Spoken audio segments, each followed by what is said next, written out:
Mga sinaunang paraan ng pagbubuhol na ipinasa sa bawat henerasyon, halos mawala na ang iba. Unang buhol, pipe clamp knot, kahit walang wire o clamp, hindi matatanggal kahit may mataas na presyon ng tubig.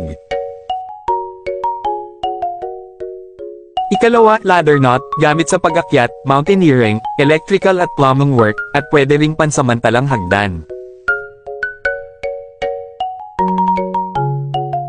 Ikatlo, bucket hitch knot, perpekto sa pagbitin ng paso o anumang bilog na bagay.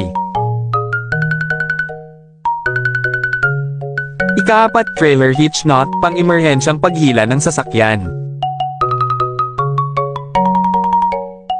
Ikalima, binding knot, para sa pagbubundle ng gamit, tali ng bagahe, o kahoy. Ika-anim, adjustable lock knot, na pakakapakipakinabang sa paghila ng mabibigat na bagay, pang-angkla, o pang-rescue.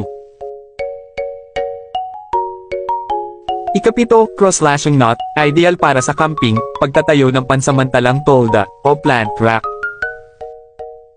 Kung hindi mo pa to alam, i-like at i-save mo na. Magagamit mo yan balang araw.